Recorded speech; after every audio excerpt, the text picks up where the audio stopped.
ప్రపంచానికే మన అచ్చంపేటను ఆదర్శంగా తీర్చిదిద్దుదాం. దానికి అవసరమైన నిధులనిచ్చే బాధ్యత మీ సోదరుడిగా నేను తీసుకుంటాను అని చెప్పి మీకు అందరికీ విజ్ఞప్తి చేస్తున్నా. సాగునీటి ప్రాజెక్టులు కావచ్చు, రోడ్లు కావచ్చు, కళాశాలల గురించి మా వంశీకృష్ణ గారు చెప్పారు. దానికి సంబంధించిన ప్రణాళికలన్నిటిని కూడా అధికారులకు ఇవ్వండి. అంచనాలు తెప్పించి వాటికి అవసరమైన మంజూరు చేయడానికి అన్ని జాగ్రత్తలు, అన్ని నిర్ణయాలు తీసుకుంటామని చెప్పి నేను ఈ వేదిక మీద నుంచి నేను చెప్పదలుచుకున్నా. మిత్రులారా, ఇవాళ ఆలోచన చేయండి. 2023 డిసెంబర్ 7 నాడు మనం అధికారం చేపట్టిన తర్వాత ఈనాటి వరకు దాదాపుగా తుమ్మల నాగేశ్వరరావు గారి నాయకత్వంలో రైతులకు 60,000 కోట్ల రూపాయలు ఈ రోజు రైతుల మీద ఖర్చు పెట్టినాం. అందులో 21,000 కోట్ల రూపాయలు రైతు రుణమాఫీలోనే ఖర్చు పెట్టినాం. రైతు భరోసా కావచ్చు, రైతు రుణమాఫీ కావచ్చు.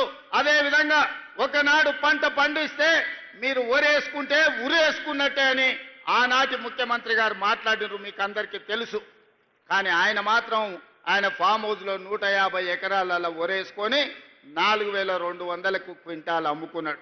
సరే, దొరగారి పంట పొలంలో మరి బంగారం పండిందేమో నాకైతే తెలియదు, కానీ పేదలు పండించిన ఒడ్లు కొనను అన్నాడు.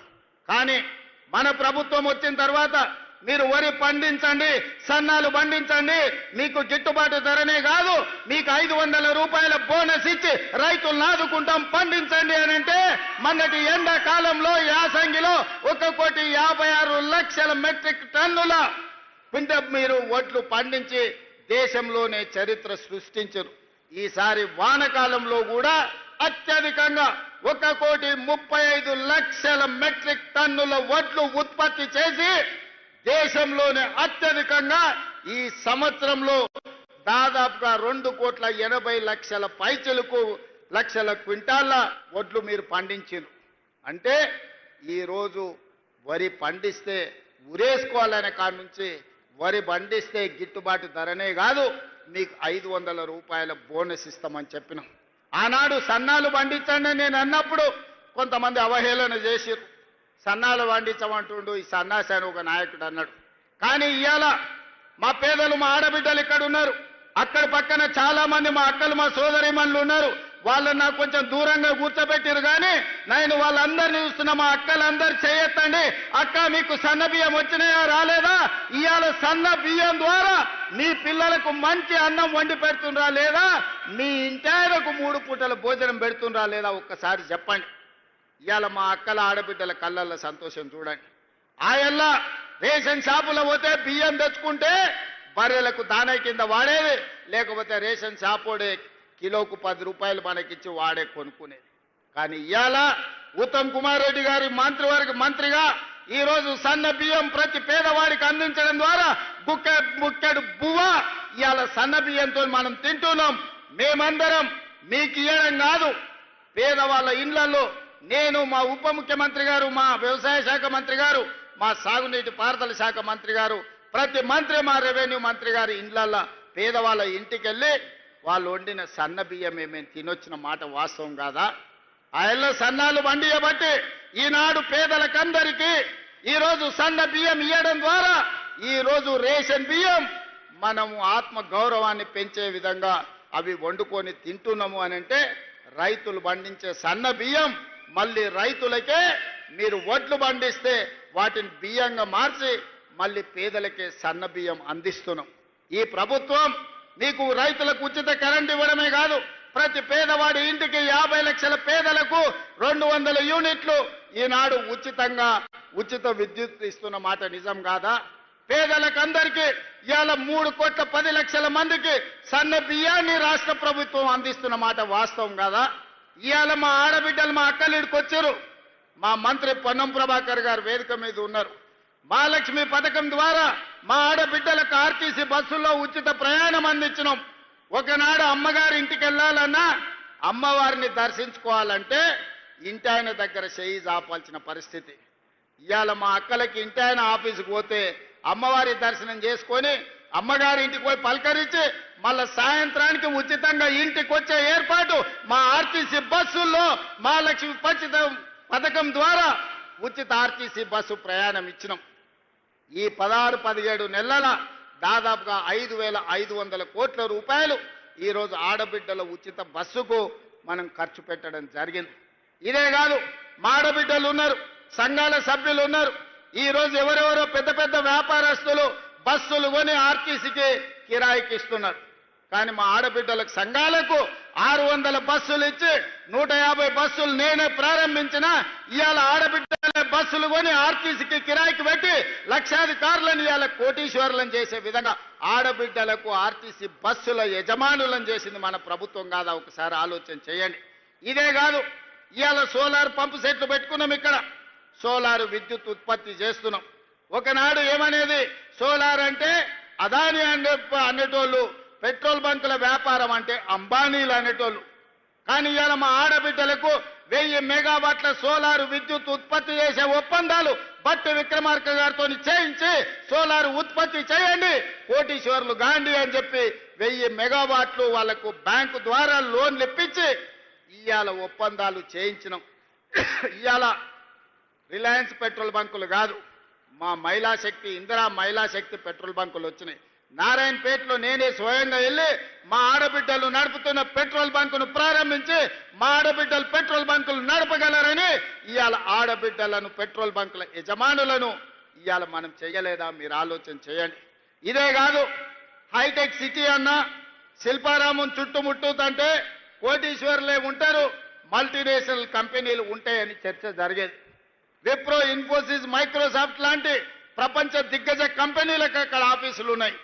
కానీ అక్కడనే 3.5 ఎకరాల స్థలం మా మహిళా సంఘాలకు ఇచ్చి వాళ్ళు ఉత్పత్తి చేసే వస్తువులను అమ్ముకోవడానికి ప్రపంచ కంపెనీలతో పోటీ పడే విధంగా మా ఆడబిడ్డలకు శిల్పారామం పక్కన 3.5 ఎకరాల భూమి కేటాయించి 106 స్టాళ్లు పెట్టి వాళ్ళ ఉత్పత్తులన్నిటిని అమ్ముకోవడానికి వాళ్ళ ఆత్మ గౌరవం నిలబడే విధంగా అదాని అంబానీలతో పోటీ పడే విధంగా ఇవాళ మా ఆడబిడ్డలకు అవకాశం కల్పించింది.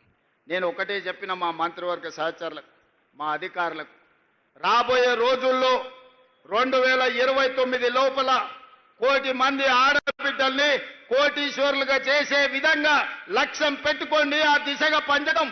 ఆడబిడ్డ చేతిలో రూపాయి ఉంటే వాళ్ళ పిల్లలకు ఉపయోగపడుతుంది, వాళ్ళ కుటుంబం బాగుపడుతుంది. ఒక్క ఆడబిడ్డ ఆర్థికంగా నిలబడితే కుటుంబాన్ని మొత్తం నిలబెడుతుంది. అదే 1 కోటి మంది ఆడబిడ్డలు ఆర్థికంగా నిలబడితే తెలంగాణ రాష్ట్రం ప్రపంచానికి ఆదర్శంగా మారి అత్యధిక ధనిక రాష్ట్రంగా తెలంగాణ రాష్ట్రాన్ని మన ఆడబిడ్డలు తీర్చిదిద్దడానికి అవకాశం ఉన్నది. అందుకే ఇవాళ ఆడబిడ్డల్ని ఆర్థికంగా నిలబెట్టాలన్న ఆలోచనతోటి అన్ని ప్రణాళికలు చేస్తూ మనం ముందుకు వెళ్తున్నాం. ఒక పక్కన రైతులకు గిట్టుబాటు ధర అందించడమే కాకుండా బోనస్లు ఇచ్చి రైతులకు రైతు రుణ విముక్తి చేసి రైతులను ఆదుకున్నాం. అదేవిధంగా విద్యార్థులు, నిరుద్యోగ యువకులు ఆనాడు ప్రభుత్వంలో నోటిఫికేషన్ల కోసం నిరసనలు తెలిపి ధర్నాలు చేసి అంతకంటే వెనక్కి వెళ్తే తెలంగాణ రాష్ట్ర సాధనలో ఉద్యమాలు చేసి పోరుబాట బట్టి అమరులై ఆనాడు ప్రాణాలు అర్పించే తెలంగాణ రాష్ట్రం తెస్తే ఉద్యోగ నోటిఫికేషన్లు ఆ ప్రభుత్వం ఇయ్యలేదు. కానీ మనం వచ్చిన తర్వాత మొదటి సంవత్సరంలోనే దాదాపుగా 60,000 ఉద్యోగ నియామకాలు ఇచ్చి దేశంలోనే మొదటి రాష్ట్రంగా ఉద్యోగ నియామకాలు అందించిన ప్రభుత్వ ఉద్యోగాలు 60,000, ప్రైవేటు ఉద్యోగాలు 1,00,000 ఉద్యోగాలు. ఈ మొత్తం 16 నెలల్లో 1,50,000 ఉద్యోగాలు అందించి ఈరోజు నిరుద్యోగులను ఆదుకున్నాం. ఆనాటి ప్రభుత్వంలో నోటిఫికేషన్ల కోసం చిక్కడపల్లిలో ధర్నాలు జరిగేది. ఆనాటి ప్రభుత్వంలో ఉస్మానియా, కాకతీయ యూనివర్సిటీలో ప్రభుత్వ నోటిఫికేషన్లు ఇవ్వండి అని ఉద్యమాలు జరిగినాయి. కానీ మన ప్రభుత్వంలో నోటిఫికేషన్లు ఇస్తుంటే మీద నోటిఫికేషన్లు ఇస్తే మాకు కష్టమవుతుంది, నిదానంగా నోటిఫికేషన్లు ఇవ్వండి, నోటిఫికేషన్లు కొన్ని తగ్గించండి అని చెప్పి ధర్నాలు చేసే పరిస్థితి వచ్చింది. దేశంలో ఎక్కడ కూడా ఇస్తున్న నోటిఫికేషన్లను కొంత వాయిదా వేయమని ధర్నాలు జరగలే. అంటే నిరుద్యోగ యువకుల పట్ల మాకున్న చిత్తశుద్ధి, దీన్ని బట్టి మీరు అర్థం చేసుకోండి. అదేవిధంగా విద్యకు సంబంధించి అన్ని యూనివర్సిటీలలో 12 యూనివర్సిటీ వైస్ ఛాన్సలర్లను నియమించడమే కాదు, ఖాళీలను భర్తీ చేసి పిల్లలకు నాణ్యమైన చదువు చెప్పించాలి. పిల్లలు చదువుకున్నప్పుడే ఈ దేశ భవిష్యత్తు తరగతి గదుల్లో ఉంది, వాళ్లకు నాణ్యమైన విద్యను అందించండి. అప్పుడే ఈ రాష్ట్రం దేశానికి ఆదర్శంగా ఉంటుంది అని చెప్పి ఉద్యోగ నియామకాలు చేపట్టినాం. ఇవే కాదు, ఎస్సీ ఎస్టీ బీసీ మైనారిటీ వివిధ రెసిడెన్షియల్ స్కూళ్ళు ఎక్కడ బిల్డింగ్ లేక చిన్న చిన్న రూముల్లో పోల్ట్రీ ఫాముల్లో నడుపుతుంటే young India integrated residential schools 25 ఎకరాలలో 200 కోట్ల రూపాయలతోని ప్రతి నియోజకవర్గంలో ఒక యంగ్ ఇండియా ఇంటిగ్రేటెడ్ రెసిడెన్షియల్ స్కూళ్లను అందించి పేదలకు విద్యను అందించాలి, ఆ పిల్లల భవిష్యత్తును తీర్చిదిద్దాలి అని ఇవాళ మన ప్రభుత్వం ప్రణాళికబద్ధంగా ముందుకు వెళ్తుంది. మిత్రులారా, ఇవాళ ఆలోచన చేయండి. రైతులు కావచ్చు, మహిళలు కావచ్చు, విద్యార్థి నిరుద్యోగ యువకులు కావచ్చు, ఈ రాష్ట్రానికి తీసుకొస్తున్న పెట్టుబడులు కావచ్చు, 16 నెలల్లో 3 లక్షల కోట్ల రూపాయల పెట్టుబడులు తెచ్చి ప్రపంచ దిగ్గజ కంపెనీలను హైదరాబాద్కు రప్పించి ఈ రోజు అభివృద్ధి పదం వైపు మనం నడిపిస్తున్నాం. పోయిన సంవత్సరాన్ని మొత్తం లెక్కగట్టి కేంద్ర ప్రభుత్వం నిత్యావసర వస్తువులను నియంత్రించడంలో ఏ రాష్ట్రం విజయం సాధించింది అంటే కేంద్ర ప్రభుత్వమే ప్రకటించింది.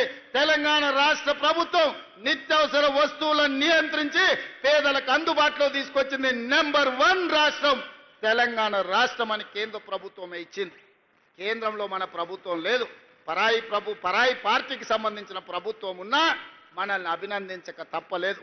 శాంతి భద్రతలకు సంబంధించి దేశం మొత్తం అన్ని రాష్ట్రాలలో పోటీ పెడితే శాంతి భద్రతలు తెలంగాణ రాష్ట్రంలోనే అత్యంత మెరుగ్గా ఉన్నాయి. నెంబర్ 1 శాంతి భద్రతలను కాపాడిన రాష్ట్రంగా తెలంగాణ రాష్ట్రాన్ని ఈ రోజు కేంద్ర ప్రభుత్వం ప్రకటించాల్సి వచ్చింది. నిరుద్యోగ సమస్యను పరిష్కరించడంలో దేశంలో ఉన్న అన్ని రాష్ట్రాల పోటీ జరిగింది. నిరుద్యోగ సమస్యని నిర్మూలించడంలో తెలంగాణ రాష్ట్రం నెంబర్ 1 అని కేంద్ర ప్రభుత్వమే నెంబర్ 1 రాష్ట్రంగా తెలంగాణ రాష్ట్రాన్ని ఇవాళ కేంద్ర ప్రభుత్వం ప్రకటించాల్సిన పరిస్థితి వచ్చింది.